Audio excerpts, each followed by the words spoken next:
En manchette aujourd'hui, la ville de Berthierville réagit à la fermeture du port de Plaisance. Bonjour à tous, bienvenue à votre bulletin d'information sur les ondes de CTRB, votre télévision locale et régionale, Alain Bellumeur au pupitre. Dans un avis aux citoyens qui se veut en quelque sorte une mise au point sous forme de communiqué de presse, avis concernant le port de Plaisance, publié en fin de soirée lundi, la ville de Berthierville, et je cite, tient à informer ses citoyens à propos de l'avenir du port de Plaisance de Berthierville et des différentes interventions déployées depuis plusieurs mois afin de permettre à un plus grand nombre de citoyens et de touristes de profiter de ce magnifique accès au fleuve. La Ville ajoute dans son communiqué, depuis l'automne dernier, maintes actions ont été entreprises en ce sens auprès des administrateurs de la Société d'aménagement Berthier-Dautrey, la SABA. Au fil des mois, un certain nombre de changements se sont opérés au sein de la gouvernance de l'organisme et il devenait urgent pour la Ville de clarifier la situation, notamment en raison de l'échéance du bail de location à long terme pour la capitainerie. Dans ce contexte, la Ville mentionne n'avoir eu autre choix, et on cite, que de revoir l'entente avec l'organisme, ce qui a été fait. Bien qu'un accord négocié de bonne foi entre les parties ait été accepté, celui-ci ne s'est malheureusement pas conclu. Un courriel des dirigeants de la SABA acheminé à la ville de Berthierville, selon nos sources, aurait mis fin aux discussions. Au nom de tous les membres du conseil municipal de mentionner les élus, au nom de tous les membres du conseil municipal de mentionner le maire de Berthierville, je tiens à rassurer les citoyens que nous investissons toute l'énergie nécessaire pour trouver une solution qui sera bénéfique pour l'ensemble des citoyens et de nos commerçants, en plus d'offrir de nouvelles opportunités touristiques, donc a assuré Pierre Lahaye, le maire de Berthierville. Il y aura sûrement des prochaines étapes. L'objectif demeure d'offrir l'ensemble des services aux plaisanciers saisonniers et de passage en 2024, a indiqué la Ville dans son texte. À cet égard, la Ville de Berthierville mentionne avoir redoublé d'efforts au cours des dernières semaines afin d'assurer la pérennité du port de Plaisance. À court terme, la Ville de Berthierville souhaite prioritairement permettre l'accostage du ponton ou autres embarcations vouées à des tournées touristiques reconnues par la Ville. Permettre un accès temporaire aux embarcations de passage. La Ville de Berthierville dit qu'elle communiquera dès que possible avec les citoyens afin de faire le point sur les développements dans ce dossier. Un petit rappel, l'organisme en charge du port de Plaisance depuis près de 40 ans, la SABA, la Société d'aménagement Berthier-Dautrey, a confirmé à CTRB lundi par la voix de son président, Jérémy Leblanc, l'arrêt des opérations du port de Plaisance à Berthierville. Pour voir un petit peu plus clair, pour mieux comprendre ce dossier quand même un peu complexe, donc on revient à la séance mensuelle des élus de Berthierville, celle tenue le 4 décembre 2023. Lors de cette séance, une résolution, la résolution H7, avait pour titre « Société d'aménagement Berthier-Dautrey, session en amphithéose ». On la résume, considérant que la Ville avait consenti en amphithéose à la Société d'aménagement Berthier-Dautrey, la SABA, par acte notarié intervenu le 21 juin 1993, donc un terrain connu et désigné à l'époque comme étant une partie du lot originaire 148, un terrain d'une superficie d'environ 228 mètres carrés. Considérant aussi que la dite cession a été faite avec obligation pour la SABA d'améliorer le site, notamment en érigeant un bâtiment devant servir de capitainerie, ce qui a été fait bien sûr, et en aménagement les lieux tels que décrits au plan et devis qui étaient annexés à l'entente initiale. considérant que la session en amphithéose, oui, si déçu mentionné, entre la ville est maintenant terminée. Selon nos sources, depuis 5 ans, il n'y avait pas d'entente, donc elle n'avait pas été renouvelée. Donc, considérant, suite aux rencontres tenues au cours des derniers mois avec l'organisme, la ville désire procéder à une nouvelle session avec la SABA. Tout ça, c'était, on le rappelle, le 4 décembre 2023. Ce qui avait été proposé par le conseiller Denis Darvaux, appuyé par la conseillère Amélie Lebrun et résolu à l'unanimité, c'est de consentir la session en amphithéotique à la SABA pour le même espace pour une période de 10 ans. Donc, et il y avait des clauses que l'organisme garantisse en tout temps l'accès à la phase 1 pour l'accostage de pontons ou autres embarcations vouées à des tournées touristiques reconnues par la ville, et ce, gratuitement, que l'organisme permette un accès temporaire aux embarcations de passage 4 heures et moins, en dédiant à cette fin au moins 90 pieds linéaires de quai à la phase 1 gérée par la SABA ou par un mandataire, avec ou sans tarification aux utilisateurs établis par l'organisme. Afin de prioriser le développement touristique qui peut s'accentuer avec les prochaines années, selon la résolution de la Ville, la SABA s'engage à dédier aux embarcations de passage une longueur supplémentaire de 60 pieds linéaires de quai extérieur à la phase 1 à partir de 2025. Donc, ça aussi, c'était dans les conditions. L'organisme aussi devait s'engager à tenir une rencontre annuelle avec la Ville afin d'évaluer les besoins de l'offre touristique et de sa bonification pour adapter les services s'il y avait lieu selon l'évolution du développement touristique. Finalement, la Ville se réservait le droit, dans sa résolution, d'installer de l'affichage pour la promotion touristique en bordure du parc Bellevue. Cette résolution visant à re-signer un nouveau bail sous forme de session amphithéose, donc celui qui signe le bail avec la Ville peut utiliser le terrain comme s'il serait propriétaire, mais ça reste propriété d'un tiers, donc, et non de lui. Donc, on parle, le bail qui aurait pu être signé, ça visait une durée de 10 ans entre la Ville et la SABA. Ça n'a donc jamais eu de conclusion positive. Depuis 5 ans, comme on le mentionne, comme nous a mentionné nos sources, l'entente originale de 25 ans était terminée. Le désir de la SABA de confier à un tiers les opérations du port de Plaisance pourrait aussi, dans ce dossier-là, avoir influencé le déroulement de cette histoire selon nos sources. Bref, un dossier à suivre. Sur ce, allons à la pause.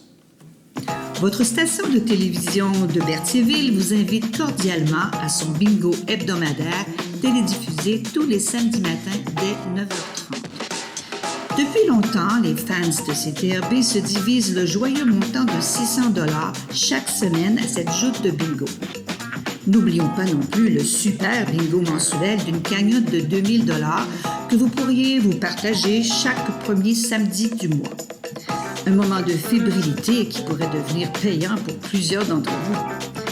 Pour vous procurer ces fameuses cartes de jeu, les dépositaires participants sont à Berthierville, le dépanneur Formule 1, la station-service Arnois sur le boulevard Gilles-Villeneuve, le marché IGA Extra Famille Mont-d'Or sur la rue Gabriel-Brissette, le marché Métro Boucher sur la rue Notre-Dame et la pharmacie Proxime sur la rue Frontenac.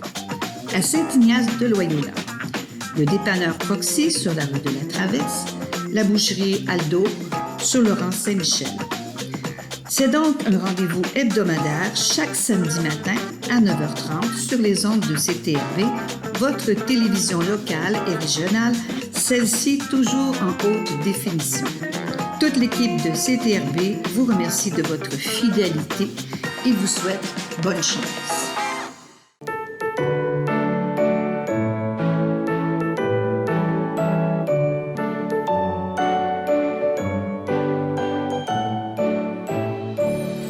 En ce 16 avril, la FADOC de l'Île-du-Pas désire souhaiter un heureux anniversaire à Huguette Courchaine et à Hélène Sylvestre. C'est votre anniversaire aujourd'hui, en ce 16 avril, eh bien, toute l'équipe de CTRB se joint à moi et vous souhaite bonne fête. On poursuit les informations. La ville de Lavaltrie lance un appel à tous les peintres, photographes, sculpteurs et artistes d'art numérique passionnés, désireux d'exposer leur travail lors du Symposium 2024. Cet événement met en lumière la diversité artistique de la région et offre une expérience culturelle incontournable aux visiteurs. Le symposium se déroulera le 14 septembre prochain, de 11h à 17h, à la place du 350e au cœur de Lavaltrie. C'est une occasion exceptionnelle pour les artistes locaux de présenter leurs talents et de vendre leurs œuvres. C'est également une opportunité unique pour les passionnés d'art et les visiteurs de rencontrer des artistes passionnés qui pratiquent la peinture, la photographie, la sculpture, l'art numérique, donc des gens talentueux. Pour les artisans, comment participer? Eh bien, les artistes intéressés sont invités à soumettre un dossier visuel avant le 30 avril prochain.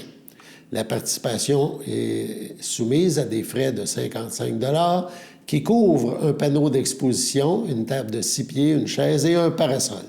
En cas de pluie, l'événement sera déplacé à l'intérieur, nous dit-on. Une notification sera envoyée au moins 24 heures à l'avance. Le dossier de présentation doit inclure les éléments suivants: les coordonnées complètes, un court texte en lien avec la démarche artistique de l'artiste, 5 photos numériques, format JPEG uniquement. Donc, le nom des fichiers doit être structuré comme suit: 01.initial.letitre.jpg, donc pour chacune des pièces. Une fiche technique comprenant le nom de l'artiste, le titre de l'œuvre, le médium utilisé, les dimensions de l'œuvre et son année de création sont aussi demandées. On parle de critères de sélection. Maintenant, les exposants seront choisis en fonction des critères suivants: la qualité des dossiers, priorité accordée aux artistes de Lavaltrie et de la MRC de Dautré. L'originalité et la qualité du travail, un intérêt particulier sera accordé aux candidats de la relève. Le choix sera considéré sur la diversité des dossiers présentés, photographie, peinture, sculpture, art numérique, etc. Priorité sera donnée aux nouvelles œuvres d'artistes ayant déjà participé au symposium. Les artistes n'ayant jamais exposé seront également considérés prioritaires.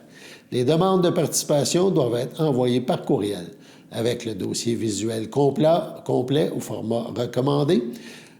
Donc, pour plus d'informations, on vous invite à contacter Joanne Siminaro à l'adresse jsiminaro@ville.lavaltrie.qc.ca ou par téléphone 450-586-2921, 450-586-2921, le poste 2255.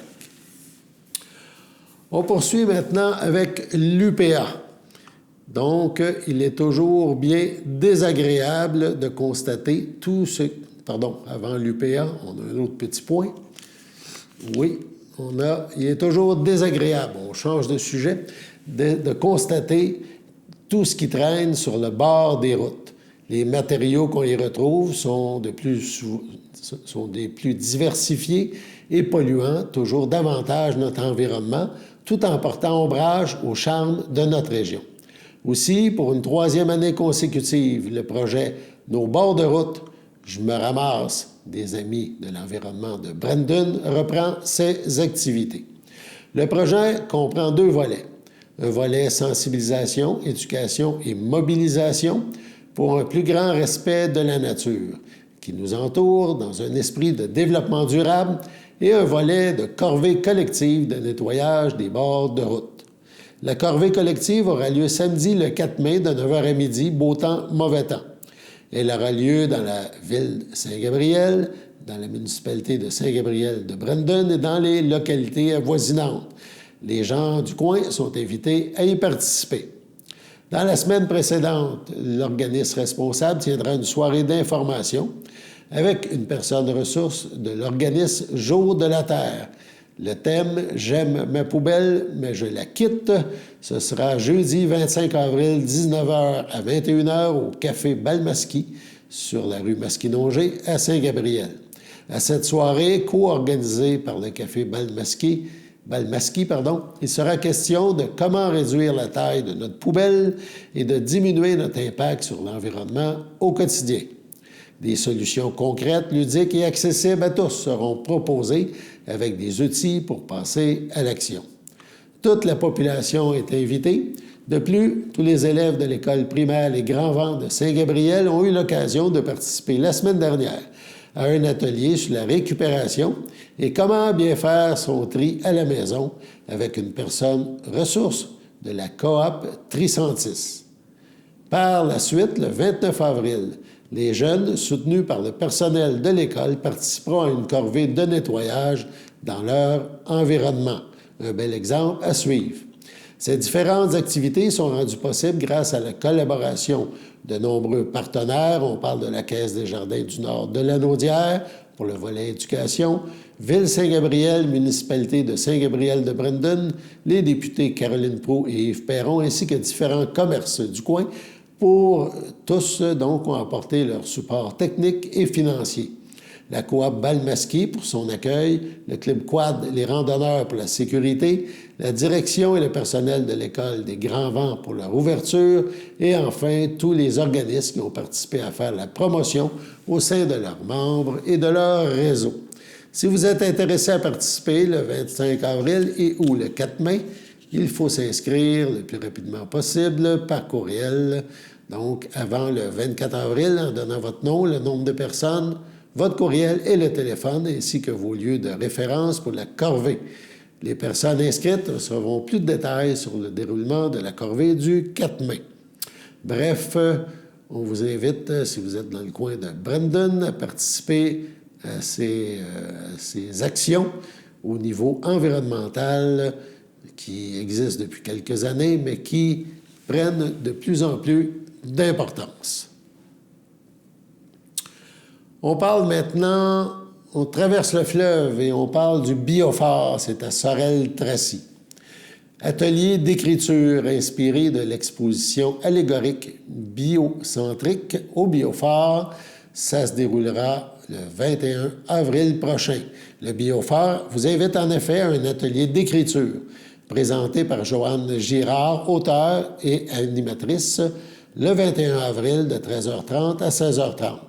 Cet atelier vous propose de vivre une expérience d'écriture unique avec des exercices construits expressément pour stimuler votre imaginaire. Les œuvres de Serge Roy, artiste multidisciplinaire de la région de Sorel-Tracy, vous serviront de source d'inspiration. Allégorie biocentrique, le titre de sa dernière exposition, met en valeur des objets patinés par le temps, tantôt oubliés ou remisés, tantôt abandonnés. Ces objets sont assemblés de manière à exprimer un point de vue sur l'interaction entre l'humain et la nature.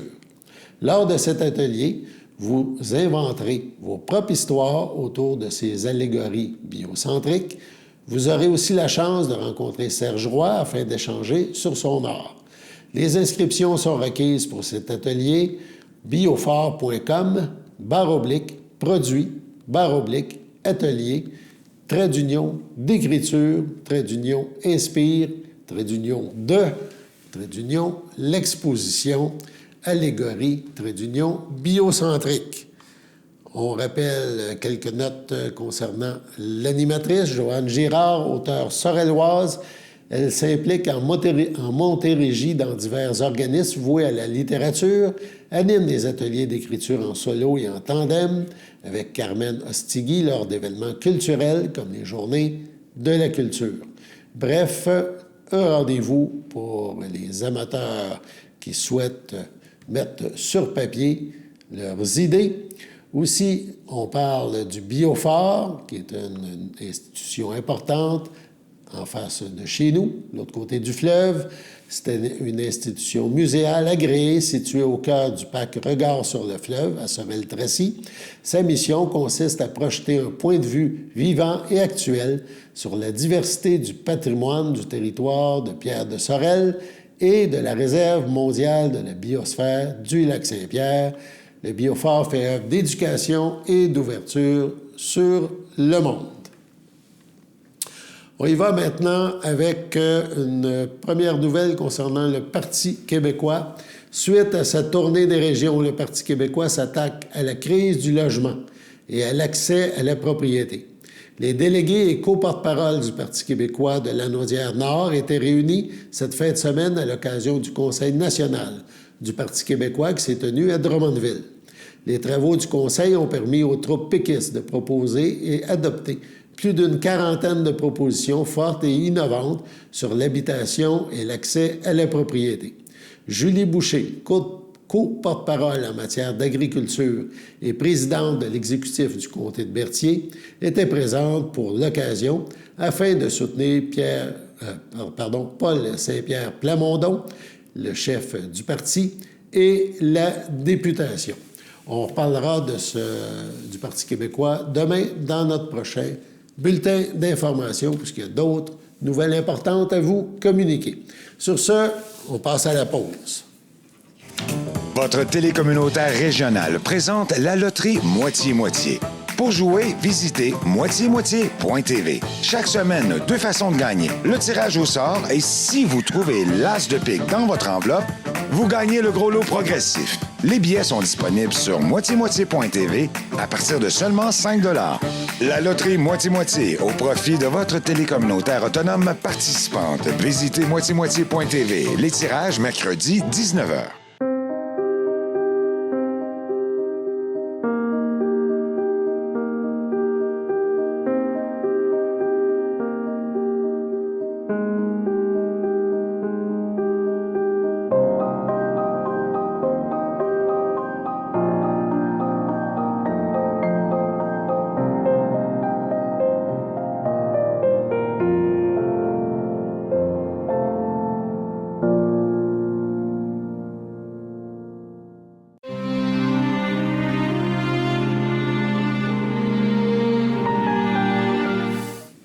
À son domicile, le 15 février, à 85 ans, est décédé M. Roger Lacourse, fils de feu Gérard Lacourse et de feu Madeleine Bernèche, demeurant à Montréal, natif de Saint-Viateur. L'ayant précédé, Louise, Gisèle, Pierre et Laurent, il laisse dans le deuil ses frères, sœurs, son beau-frère et ses belles-sœurs. Réal Lacourse, les Ouellettes, Bernard Lacourse, Suzanne Courville, Bertrand et Hélène Lacourse, Régent Lacourse, Diane Montreuil, Francine Lacourse, Richard Chrétien, Michel Lacourse, Lynn Roberge, ainsi que plusieurs neveux, nièces, autres parents et amis. La famille vous accueillera vendredi 19 avril de 19h à 21h et samedi 20 avril de 21h au complexe funéraire Thériault, rue Notre-Dame, à Berthierville. Suivra une liturgie en la chapelle du complexe à 14h30. M. Lacourse sera inhumé au cimetière de Saint-Viateur à une date ultérieure. Au centre hospitalier de Joliette, le 10 avril, à 85 ans, est décédée Mme Denise Bussière, épouse de feu Bernard Lavallée, demeurant à Berthierville. Elle laisse dans le deuil ses sœurs Hélène, feu Charles-Auguste Paquin, et Ghislaine, Francis Vincent. Ses beaux-frères, René-Charles Paquin, feu Lucette Bussière, Luc Laforêt, son filleul Guy Paquin, Manon Lefrançois, ainsi que plusieurs neveux, nièces, cousins-cousines, autres parents et amis. La famille vous accueillera samedi 20 avril, 9h30, en l'église Sainte-Geneviève de Berthier. Suivront les funérailles, en ce même lieu, à 10h30. Madame Denise Bussière sera inhumée au cimetière de Berthierville le même jour. Au CHDL de Saint-Charles-Borromée, le 8 avril, à 89 ans, est décédée Mme Janine Latour, épouse de feu Jean-Paul Lefebvre, demeurant à Saint-Ignace de Loyola. Elle laisse dans le deuil ses enfants. Manon Lefebvre, feu Gilles Cazobon, Michel Godet, feu Joanne Lefebvre, Carole Lefebvre, Alain de Guise, Alain Lefebvre, Cathy Lefebvre, François Sarrazin, Annie Lefebvre, Mathieu Ducharme, ses petits-enfants James, Vincent, Dave, Carl, Sébastien, Jonathan, Jannick, Michael, Nicolas, Lydia, Charles, Juliette, Elliot, Chloé et Alexis. Ses arrière-petits-enfants, feu Élie, Mila, Damien, Live, Moana, Charlotte, Édouard et Philippe. Sa belle-sœur Solange Lefebvre, feu Jean-Fernand Bergeron, ainsi que plusieurs neveux nièces, autres parents et amis. La famille vous accueillera vendredi 26 avril dès 13h au complexe funéraire Efterio, rue Notre-Dame à Berthierville. Suivra une liturgie en la chapelle du complexe à 16h. Madame Latour sera inhumée au cimetière de Saint-Ignace de Loyola le même jour. Au CHC du Château à Berthierville le 20 mars, à 84 ans, est décédé M. Raymond Faust, époux de Jacqueline Caillé, demeurant à Lanoret. Il laisse dans le deuil, outre son épouse, ses enfants, Denis Faust, André Faust, Laura Faust, Éric Faust, ses petits-enfants, Brandon, Juliane, Gabriel Faust, ses belles-sœurs et son beau-frère, Prudence Granger, feu Noël Faust, Hélène Lorrain, feu Gilles Faust, Jean-Marc Caillé, Cécile Caillé, ainsi que plusieurs neveux, nièces, autres parents et amis. La famille vous accueillera samedi 1er juin, 11h, au complexe funéraire Efterio, rue Notre-Dame, à Berthierville. Suivra une liturgie en la chapelle du complexe à 14h. M. Raymond Faust sera inhumé au cimetière de Lanoret à une date ultérieure. Sur ce, passons à la météo.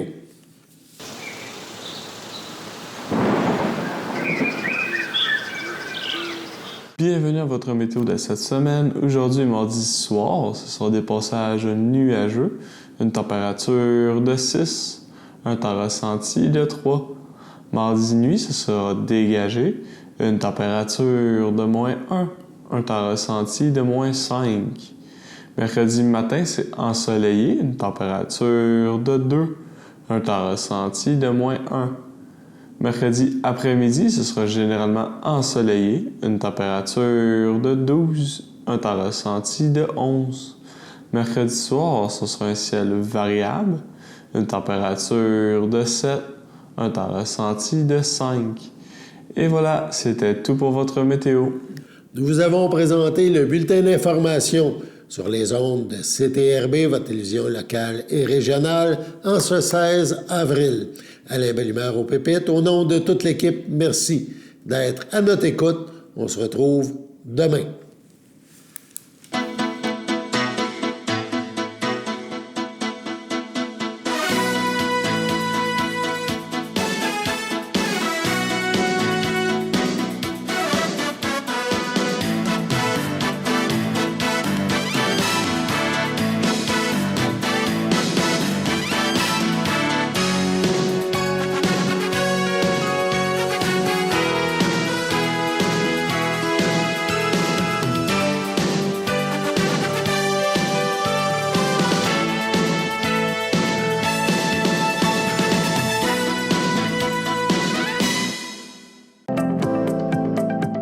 Les télévisions communautaires autonomes du Québec, ce sont les télévisions les plus importantes parce qu'elles sont proches de la communauté. On veut encourager des gens qui parlent de ce qui nous intéresse, mais aussi qui participent au développement local. Mais c'est fini le temps là, où on allait lire une affaire qui a été écrite avant hier au bout du monde. Non! Tu veux savoir ce qui se passe chez vous? Bien, ma télé préférée, c'est la télé autonome communautaire. C'est ici que ça se passe.